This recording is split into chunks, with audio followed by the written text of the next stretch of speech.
Hello, student. You warm welcome on the platform of Study City. This is your English educator Praveen Pratap. और आज last class है, यही रात अंतिम, यही रात भारी. आज लास्ट क्लास है 8 वाले बच्चों के लिए. और पूरा जो बच्चे मेरे से ऑनलाइन में पढ़े हैं, ऑफलाइन में भी पढ़े हैं, ऑफलाइन में स्पेशली जो पढ़े उनको सारे चीज करा दिए गए हैं.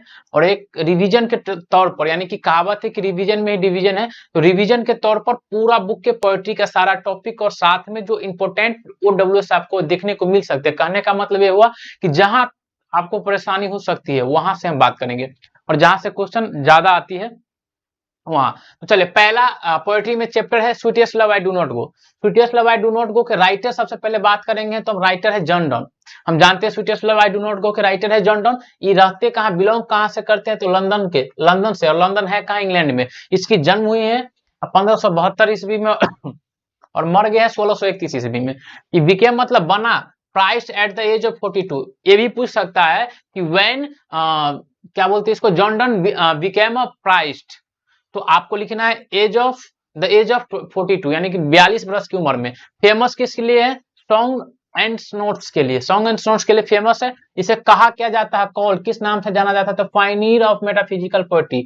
आपको ये भी पूछ सकता है हु इज नोन एज या who was known as pioneer of metaphysical poetry, तो आपको बोलना है जॉन डॉन. ठीक है. रिलीजन इसका क्या है, कैथोलिक क्रिश्चियन है. क्रिश्चियन में भी कैथोलिक है. स्टडी कहां तक पढ़े हैं, क्या क्या पढ़े, तो लॉ एंड थियोलॉजी, लॉ और थियोलॉजी पढ़े हैं. ये बहुत इंपॉर्टेंट चीज है, आगे हम बात करेंगे. आगे जो देखेंगे कि इसके द्वारा लिखी गई कुछ बुक है. बुक में क्या है, सबसे पहले सॉन्ग एंड नोट्स है, इसी के नाम से भी जाने भी जाते हैं और यही इसका फेमस बुक है. अबाउट चैप्टर के बारे में पढ़ेंगे, तो नेम क्या लिखा है, sweetest love I do not go है क्या, तो एक लव पोएम है. इसमें टोटल कितने स्टैंजा है, तो बोल सकते हैं how many stanza in the sweetest love I do not go, तो आपको लिखना है 5. थीम क्या है, द पोएट सेज दैट कि ट्रू लव्स नेवर डाई. कि पोएट क्या कहते हैं कि सच्चे प्यार या सच्चे प्रेमी कभी भी मरते नहीं है, एक दूसरे से कभी भी दूर नहीं होते, नेवर पार्ट अवे. आगे बात करेंगे नंबर 2 क्या है, song of my self. Song of my self के राइटर कौन है, तो वॉल्ट विटमैन है. ये कहाँ के हैं, तो अमेरिका के है. इसकी जन्म कब हुई, 1819 ईस्वी में. 18 और 19 याद रखना है इसे. और इसकी मृत्यु कब हुई, 1892 ईस्वी में. 1892 ईस्वी में. इसे कहा क्या गया है, तो पीपल्स पोएट कहा जाता है. आपको पूछा जाएगा कि who was known as the people's poet, तो WH विटमैन, वॉल्ट विटमैन, यानी वॉल्ट विटमैन. आगे लिखा he was the most individual. वैसे नहीं भी याद करेंगे तो कोई बात नहीं. आगे लिखे, हाँ, ये लाइन एक आपको याद करना है कि he began working as a carpenter before 12th birthday. यानी आपको पूछा जाएगा कि when Walt Whitman worked as a carpenter, तो आपको लिखना है कि before the 12th birthday, 12वां जन्मदिन से पहले. आगे लिखा the civil war in America was fought. आपको ये भी पूछा जाएगा कि सिविल वॉर अमेरिका में कब हुई, कब लड़ी गई, तो 1861 ईस्वी में.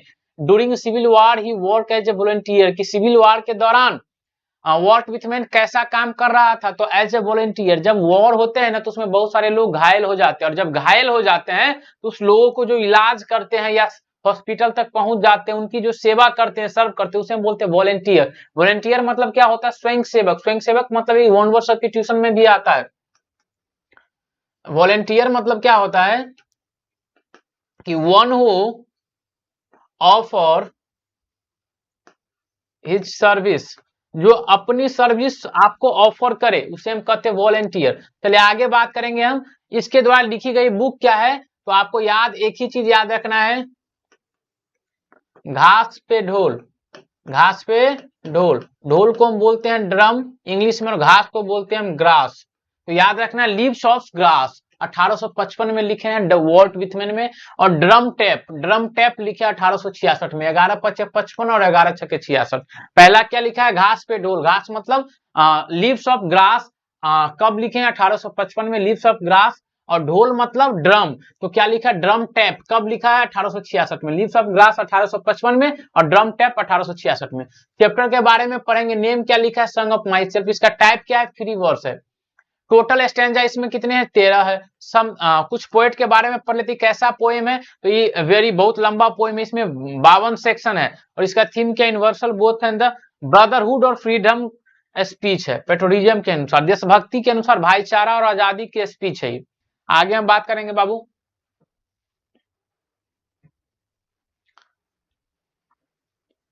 नंबर 3 क्या लिखा है, now the leaves are falling fast, इसके राइटर है W.H. ऑडेन।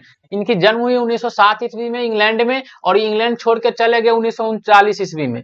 शिफ्टेड हो गए कहां जाने के बाद, अमेरिका में। इसकी मृत्यु हुई 1973 ईस्वी में। और ये जाने क्या जाते हैं, एक वर्साटाइल पोएट के अनुसार और वर्साटाइल ड्रामेटिस्ट के साथ। आपको ये भी पूछा जाएगा कि who known was या who known as a versatile poet या versatile या verse dramatist, तो आपको बोलना है W.H. ऑडेन। आपको पूछा जाएगा who known as a metaphysical poet, तो आपको बोलना है जॉन डन। आगे लिखिए क्रेटिक या ट्रांसलेटर एडिटर, इसमें से कुछ भी। इसको एक प्राइज मिला था, पुटिलाइजर प्राइज 48 ईस्वी में। ये बहुत इंपॉर्टेंट है, बार बार पूछा गया है कि फर्टिलाइजर प्राइज आपको कब मिला है, 1948 ईस्वी में मिला है। और किस में मिला है, तो for the age of anxiety, यानी कि एंजाइटी यानी बेचैनी वाले उम्र में भी इन्होंने पुटिलाइजर प्राप्त कर लिए थे। एंजाइटी मतलब होता है बेचैनी। इसका काम क्या था, divided into 2 phase, British and American. ये इंग्लिश को 2 भागों में, मतलब 2 भाग, सॉरी, इसका काम था कि 2 भागों में बांटते हैं, ब्रिटिश और अमेरिकन में। इसीलिए इसको एज ऑफ एंजाइटी के एज में पुटिलाइजर प्राइज मिला था 1948 ईस्वी में। एंजाइटी मतलब क्या होता है, क्या होता है एंजाइटी मतलब बेचैनी होता है। आगे हम बात करेंगे, तो लिखा है इसके द्वारा लिखी गई बुकें हैं कुछ। सबसे पहले बात समझ जाए कि हम क्या लिखेंगे। लिखेंगे स्ट्रेंजर, अनजान लोगों को वक्ता ने डांस दिखाकर बेचैन हो गया। और वो थे कौन, तो सबसे पहली बात थे कौन, W.H. ऑडेन। कौन थे, W.H.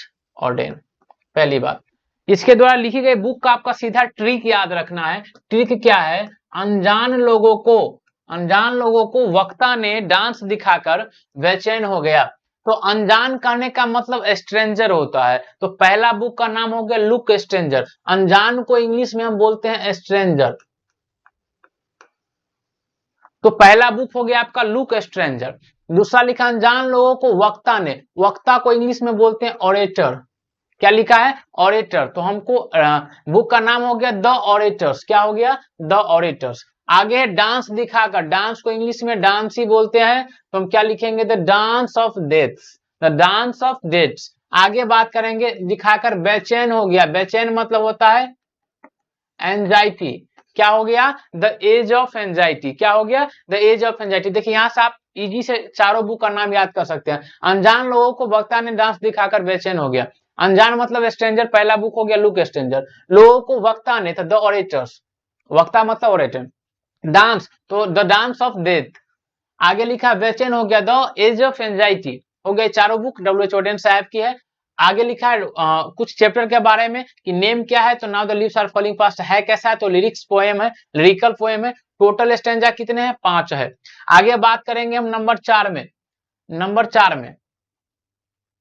4 में हम बात करेंगे, तो सबसे पहले W.H. ऑडेन, नंबर 4, और ऑड टू ऑटम। इसके राइटर्स कौन हो गए, तो जॉन कीट्स हो गए। राइटर्स, अबाउट राइटर पढ़ेंगे, जॉन कीट्स हो गया। और टू ऑटम के जन्म हुई है इसकी 31 अक्टूबर 1795 में मूरगेट लंदन में, इंग्लैंड में जो है। इसकी मृत्यु हो गई 23 फरवरी 1821 को रोम में, इटली में। मरे क्यों, तो टर्बेक्लिसस नामक बीमारी के कारण।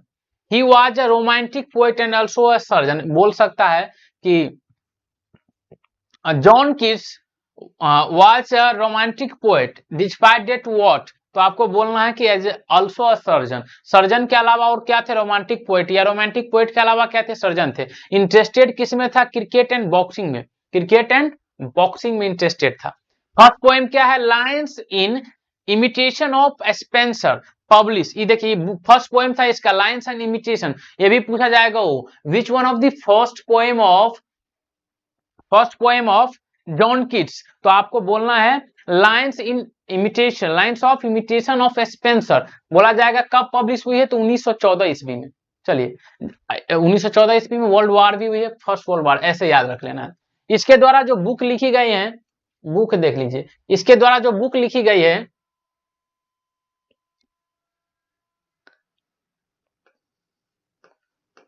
लेमिया खत्म करके हाइपर हो गई। लेमिया खत्म करके हाइपर हो गई। क्या है बुक? इसके द्वारा लिखी गई बुक जो है लेमिया खत्म, ऑटमन जॉन किस के द्वारा लिखी गई बुक है कि लेमिया खत्म करके हाइपर हो गई। हाइपर मतलब गुस्से में हो गई। तो लेमिया से तो पहला बुक हो गया आपका लेमिया। लेमिया खाने वाला पदार्थ होता है, जो भी लेमिया ऐसे बोलते हैं रक्त चूसक, यानी ऐसा कुछ है जैसे वगैरह हम लोग के जू वगैरह रहते हैं बाल में, रक्त खून चूसता, उसको हम बोलते हैं लेमिया। लेमिया खत्म करके, लेमिया खत्म करके हाइपर हो गई। तो खत्म मतलब क्या होता है? इंड। तो इंडिमियन, देखिए लेमिया खत्म इंडिमियन करके हाइपर हो गई तो हाइपेरियन। 3 बुक हो गया जॉन किट्स के द्वारा। किसके द्वारा? जॉन किट्स के द्वारा। जॉन किट्स किसके राइटर है? Ode to autumn. उसके द्वारा लिखी गई बुक क्या है? लेमिया खत्म करके हाइपर हो गई। लेमिया खत्म मतलब इंडिमियन करके हाइपर हो गई, यानी कि हाइपेरियन हो गई। 3 बुक है जॉन किट्स के द्वारा। इसके अलावा इसके द्वारा लिखी गई कुछ खास पोएम है, और पोएम को याद रखने का सीधा ट्रिक है। पोएम को कैसे याद रखेंगे? सबसे पहली बात, ऑड सब में रहेगा। ऑड सब में रहेगा तो आगे हम क्या लिख सकते हैं? साइची से मिलने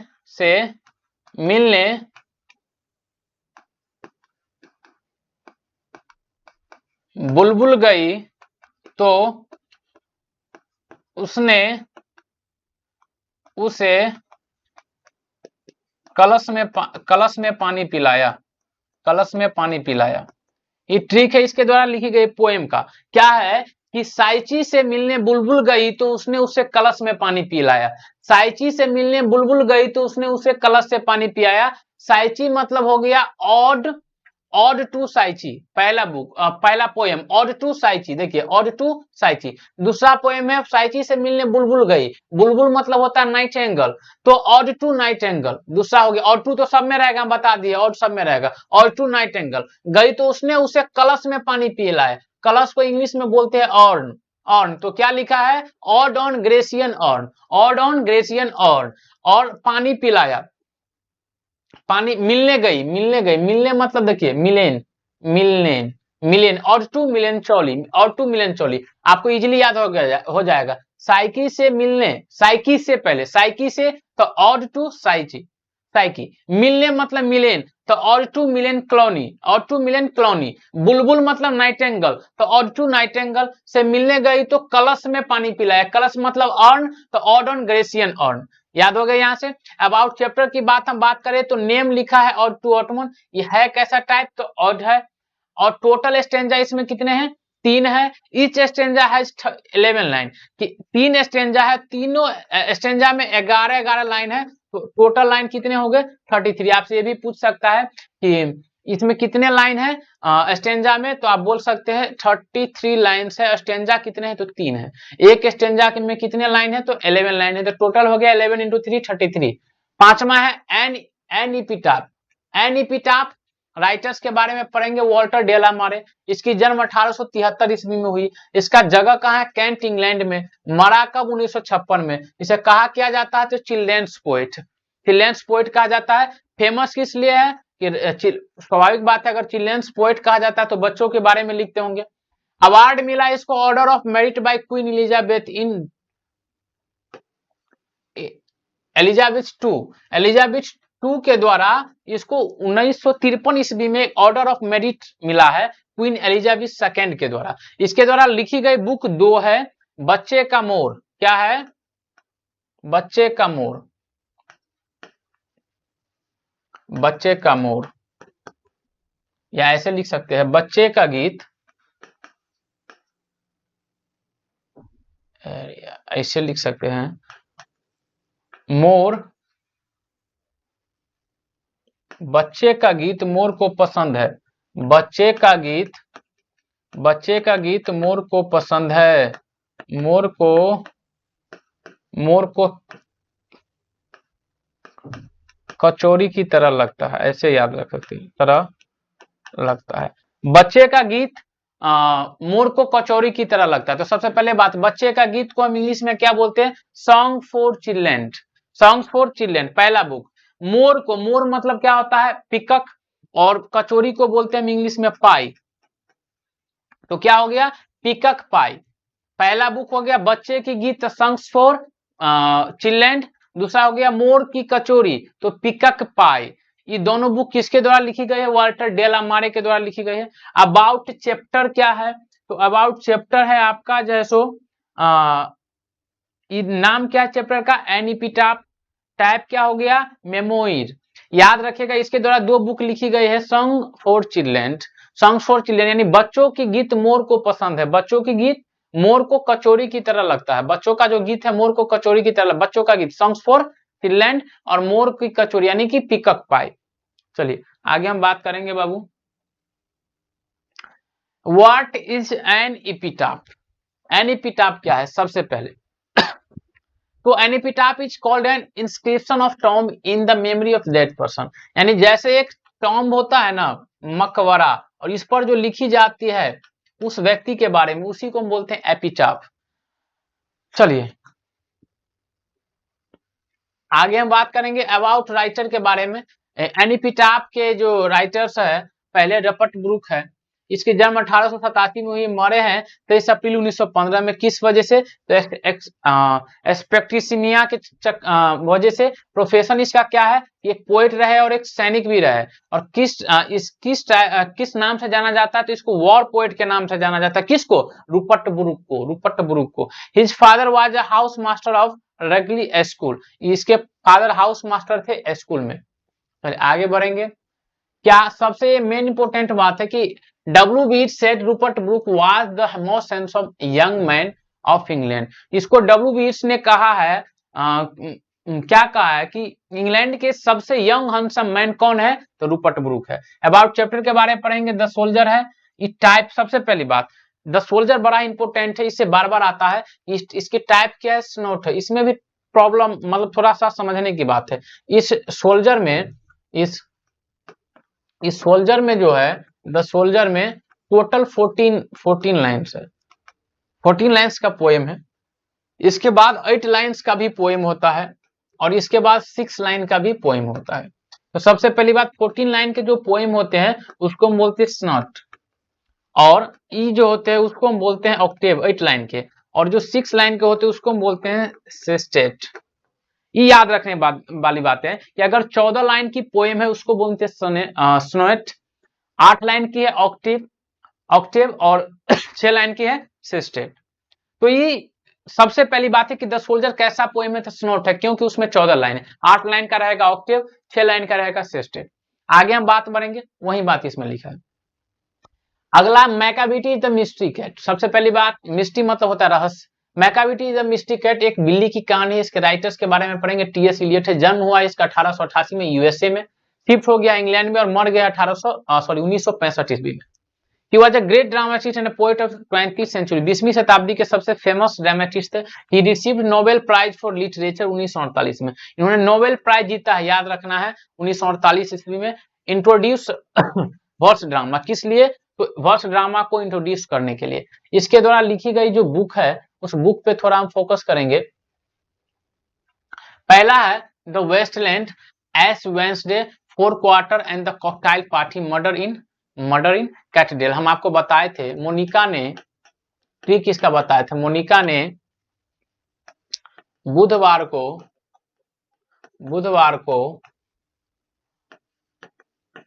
4 क्वार्टर वेस्ट करके पार्टी में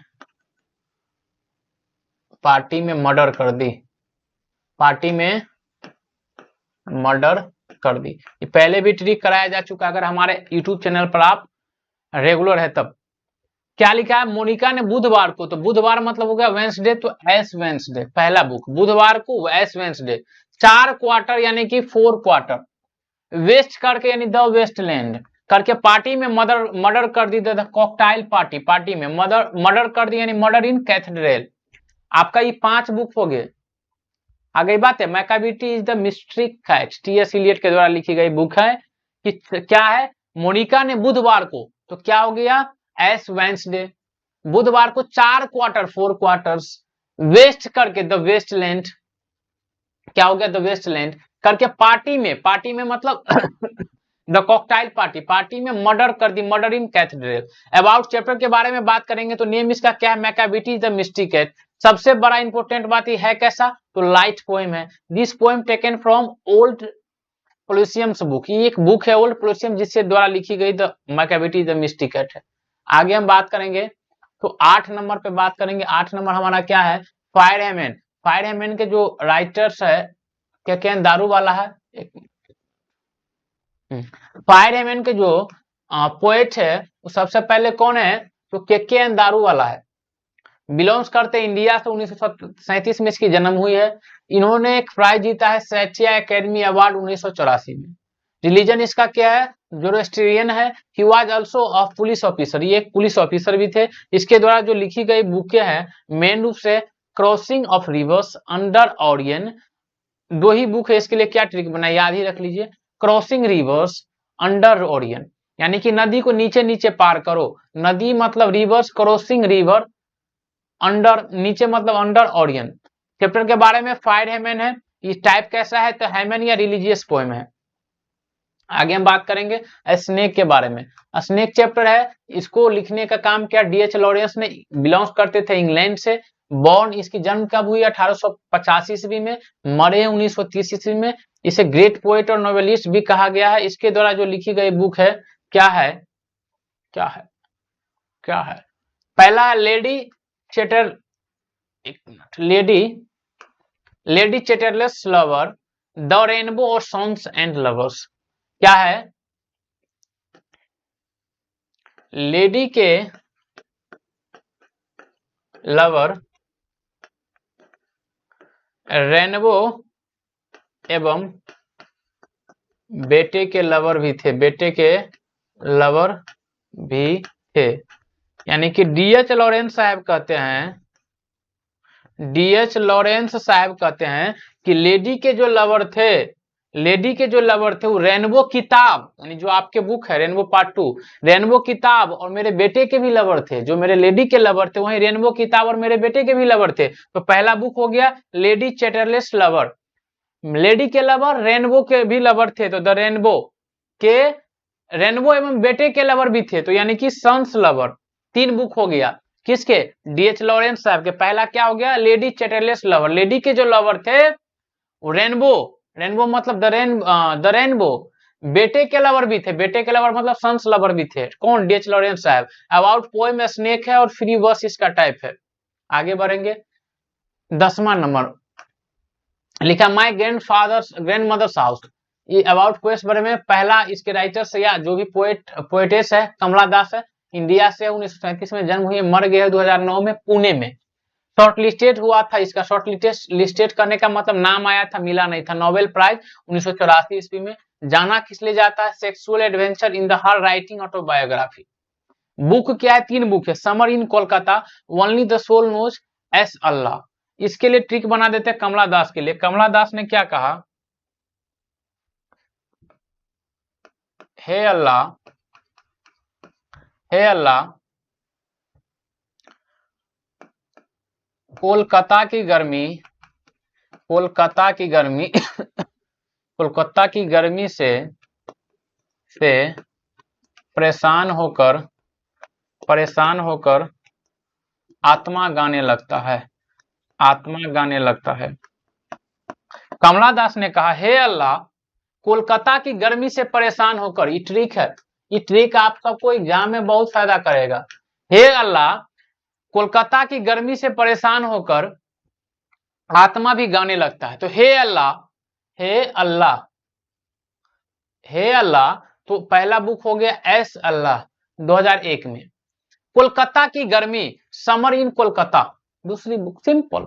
आगे लिखा है परेशान होकर आत्मा गाने लगता है, only the soul knows how to sing, सिर्फ आत्मा जानता है कि हम कैसे गाते हैं। Only the soul knows how king, यानी हम हो गए हे अल्लाह, कोलकाता की गर्मी से परेशान होकर आत्मा भी गाने लगता है। हे अल्लाह मतलब ऐसा अल्लाह, से परेशान होकर कोलकाता की गर्मी, द समर इन कोलकाता। आगे लिखा से परेशान होकर आत्मा भी गाने लगते हैं, only the soul knows how to sings. How to sings 1996 में, 1963 में, 2001 में। About poem my grandfather's house है कैसा, ऑटोबायोग्राफिकल बोल सकती है, नॉस्टैल्जिक पोएम भी बोल सकती है। इसी के साथ आपकी बुक हुई खत्म। और आगे जो हम बात करेंगे, क्या करेंगे कि OWS आपके एग्जाम में बाबू ओ और W और S यानी कि वन वर्ड सब्स्टिट्यूशन पूछे जाते हैं, जिसका एक पार्ट आपको क्लियर हो चुका है और दूसरी पार्ट हम अभी आपको क्लियर कराएंगे। इसमें से बहुत सारे इसी में से क्वेश्चन आपको कल एग्जाम में देखने को मिलेंगे। हमने काफी मेहनत करके बनाया है। पहला वर्ड लिखा OWS में, देख लीजिए, एक्वेटिक। एक्वेटिक किसको कहते हैं? वैसे एनिमल्स जो पानी में रहते हैं, यानी animals that live in water. वैसे इंसान बोल रहे, वैसे एनिमल्स जो पानी में रहते हैं उसे हम बोलते हैं एक्वेटिक। ऑटोबायोग्राफी क्या होता है? The life history of a person written by himself. क्या लिखा है कि अपने लाइफ के बारे में ऐसा इंसान जो खुद ही लिखे उसे बोलते हैं ऑटोबायोग्राफी, और वो बात दूसरा आदमी लिख दे तो उसको हम बोलते हैं बायोग्राफी। आई बातें समझ में? इडेबल क्या होता है? इडेबल मतलब होता है समथिंग इज इटेन या फिट टू बी इटेन, खाने योग्य बोलते हैं इसको हम, खाने योग्य। कुछ खाने योग्य वाली बात है, जैसे कुछ भोजन रखा तो आप बोलेंगे इज दिस इडेबल, क्या यह भोजन खाने योग्य है? तो बोलेंगे हाँ या नहीं। फैटल मतलब होता है घातक, द कॉज ऑफ डेथ, ऐसी कोई चीज जो आपकी जान के लिए घातक साबित हो जाए उसे हम बोलेंगे फैतक। फ्रैगिल मतलब होता है date can be easily broken, ऐसा चीज नाजुक जिसको आप इजिली तोड़ सकते हैं उसे हम बोलते हैं फ्रैगिल। इलीगेबल मतलब होता है इनकेपेबल ऑफ बीइंग रीड, अपठनीय, अपठनीय लिखा गया, अपठनीय यानी ऐसा कोई चीज, जैसे हम बोलेंगे ये क्या लिखा है पढ़िए, तो आप बोलेंगे सर दिस इज इलीगेबल। इलीगेबल मतलब होता है जो पढ़ नहीं सकते आप, अस्पष्ट। एबेस्टर मतलब क्या होता है? A place where animal are killed for market, कसाई खाना, जहां पर मार्केटिंग के लिए एनिमल्स को मारा जाता है और उसे बेचा जाता है। एरेना मतलब क्या होता है? A place for resting, resting मतलब होता है लड़ाई करने, जैसे WWE से होता है ना, यानी कि ऐसे हम बोल सकते हैं अखाड़ा इसको। एपाइरी क्या होता है? A place where bees are kept, जहां पर मधुमक्खी रखी जाती है उसे हम बोलते हैं एपाइरी। एवाइरी क्या होता है? A place where birds are kept, जहां पर पक्षी रखे जाते हैं एवाइरी, जहां पर मधुमक्खी रखे जाते हैं एपाइरी। थोड़ा सा अंतर है यहाँ पर भी और पी का। एरेना क्या होता है? जहां पर कुश्ती लड़ी जाती है, अखाड़ा। एबेटर क्या होता है? कसाई खाना, जहां पर एनिमल को काटा जाता है मांस के लिए। इलिजिबल क्या होता है? अपठनीय, जिसको पढ़ नहीं सकते। फ्रैगेल क्या होता है? Date can be easily broken, जिसको हम आसानी से तोड़ सके। फैटल क्या होता है? द कॉज ऑफ डेथ, मृत्यु का कारण जो बने। इडेबल क्या होता है? फिट टू बी ईटेन, खाने योग्य। ऑटोबायोग्राफी क्या होता है? The life history is written by the person himself, उसके द्वारा खुद लिखी जाए। Aquatic animals that lives in water. आगे हम बढ़ेंगे, सारे इंपोर्टेंट पार्ट है, इस बात का ध्यान रखिएगा। आगे हम अगर बात करें, बाबू, तो लिखा है ग्रेनरी। ग्रेनरी क्या होता है? प्लेस फॉर स्टोरिंग ग्रेन, जैसे हम लोग का गेहूं कटता है, धान कटता है, तो उसको मतलब करने के बाद जो धान निकलता है थ्रेशर वगैरह के बाद, तो जहां हम रखते हैं उस प्लेस को हम बोलते हैं ग्रेनरी, यानी कि जहां पर स्टोर किया जाता है अनाज को, उसको हम बोलते हैं ग्रेनरी। ऑर्फेनेज क्या होता है? ऑर्फेनेज मतलब होता है अनाथालय, यानी a place where orphans are housed, यानी ऐसा स्थान जहां पर ऑर्फन को रखा जाए, अनाथ को रखा जाए, ऑर्फनेज कहते हैं। स्टाई क्या होता है? A place where pigs are kept, जहां पर सुअर को रखा जाए। पिग्स देखते हैं ना, खोपा बना बना के रखते हैं, यानी कि उसको हम बोलते हैं स्टाई, उस प्लेस को बोलते हैं स्टाई। एंकर क्या होता है? A person who presents radio या टेलीविजन प्रोग्राम। एंकर जैसे टीवी न्यूज वगैरह देखते हैं आप लोग, वहां पर जो सुंदर सुंदर कन्याएं रहती है और वो जो कहती है, तो उसको हम बोलते हैं एंकर। या उसके जगह पर पुरुष भी रहते हैं, देवी एवं सज्जनों बोलते हैं, तो उसको एंकर, जो लीड करे प्रोग्राम को, न्यूज वगैरह का जो लीड करता है, यानी जो बोलता है, बताता है लोगों को, उसको हम बोलते हैं एंकर। कोलिग्राफिस्ट किसे कहते हैं हम? A person who rights beautiful writing, जिसका राइटिंग बहुत ही सुंदर हो उसे हम बोलते हैं कोलिग्राफिस्ट। आगे लिखा है कैर्टोग्राफर क्या होता है? वन हु ड्रॉज मैप, ऐसा इंसान जो मैप पा रहे, नक्शा पा रहे, उसको बोलते हैं हम कैर्टोग्राफी। फ्लोरिस्ट क्या होता है? One who deals in flowers, ऐसे भी बोल सकते हैं ऐसा इंसान जो फ्लावर्स में कुछ डील करे, क्या बोलते हैं, फूल से जो व्यापार करे, उसे हम बोलते हैं फ्लोरिस्ट। लेक्सिकोग्राफर क्या होता है? वन हु कंपाइल्स डिक्शनरी, ऐसा इंसान जो डिक्शनरी को इकट्ठा करे, कंपाइल करे, लेक्सियोग्राफर बोलते हैं उसको। रेडियो जॉकी क्या होता है? रेडियो जॉकी होता है one who represents radio program. आप लोगों ने सुना होगा बहुत कि radio RJ, RJ Kartik, RJ Kartik, RJ कोई भी इंसान, ऐसा इंसान जो रेडियो में काम करता है, जैसे कोई एफएम है, एफएम में काम करता है, कोई भी उसका 98.7 हर्ट्ज है, अभी फेमस एक आरजे कार्तिक करके, तो वहां पर आरजे का मतलब क्या होता है? जो भी आरजे रहते रेडियो का प्रोग्राम चलाते हैं तो अपने नाम से पहले आरजे लगाते हैं। आरजे लगाने का मतलब रेडियो जॉकी। स्कल्पटर क्या होता है? One who give shape of stone, ऐसा इंसान जो पत्थर में अपना पत्थर में मूर्त बना दे। मूर्ति देखते हैं ना पत्थर वाली, उसको बोलते हैं स्कल्पटर। आगे बढ़ेंगे। O W S for years या टाइम पीरियड, टाइम पीरियड के लिए कुछ वर्ड्स है। एनुअल मतलब क्या होता है? हैपनिंग वंस इन ईयर, ऐसा कोई चीज जो साल में एक बार घटे, एक बार हो, उसे बोलते हैं एनुअल होता है। जैसे आप लोग का एग्जाम होता है ना, लिखा रहता है वहां पर Bihar board 2033 annual exam. Annual कहने का मतलब साल में एक बार होता है। Biennial, happening in two years, यानी 2 साल में एक बार हो बाइनियल। ट्राइनियल, जो साल में 3 साल में एक बार हो। क्वाड्रेनियल, जो 4 साल में एक बार हो। क्वांटिकुनियल, कुनियन, हैपनिंग इन 5 ईयर्स, 5 साल में एक बार हो। और डेकिनियल, हैपनिंग इन 10 ईयर्स, 10 साल में जो एक बार हो। और आगे लिखा है सेंचुरी, यानी कि पीरियड ऑफ 100 ईयर्स को बोलते हैं सेंचुरी। 100 साल हो जाएगा तो उसे हम सेंचुरी बोलते हैं, 100 ईयर्स की। तो कैसा लगा आज आपका सीरीज? और यही इसी में से बहुत सारे क्वेश्चन आपको कल मिलेंगे। बाद बाकी जो भी हमारे बच्चे हैं वो मेंटली बहुत मजबूत रहते हैं, यानी उसको प्रेशर कम फील करना है। और जितने भी क्वेश्चंस, जितने भी टॉपिक्स आपको पढ़ाए गए हैं उसको आप अच्छे से रिवीजन करें। उसमें कहीं प्रॉब्लम होता है तो आप बेझिझक हमसे अपना डाउट ले सकते हैं सोशल मीडिया के माध्यम से।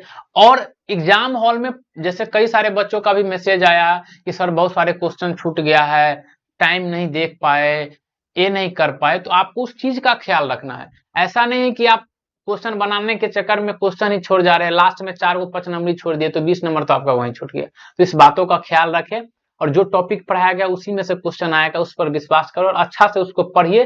जहां कॉन्सेप्ट में दिक्कत होता है आप पूछ सकते हैं, अपना डाउट क्लियर कर सकते हैं।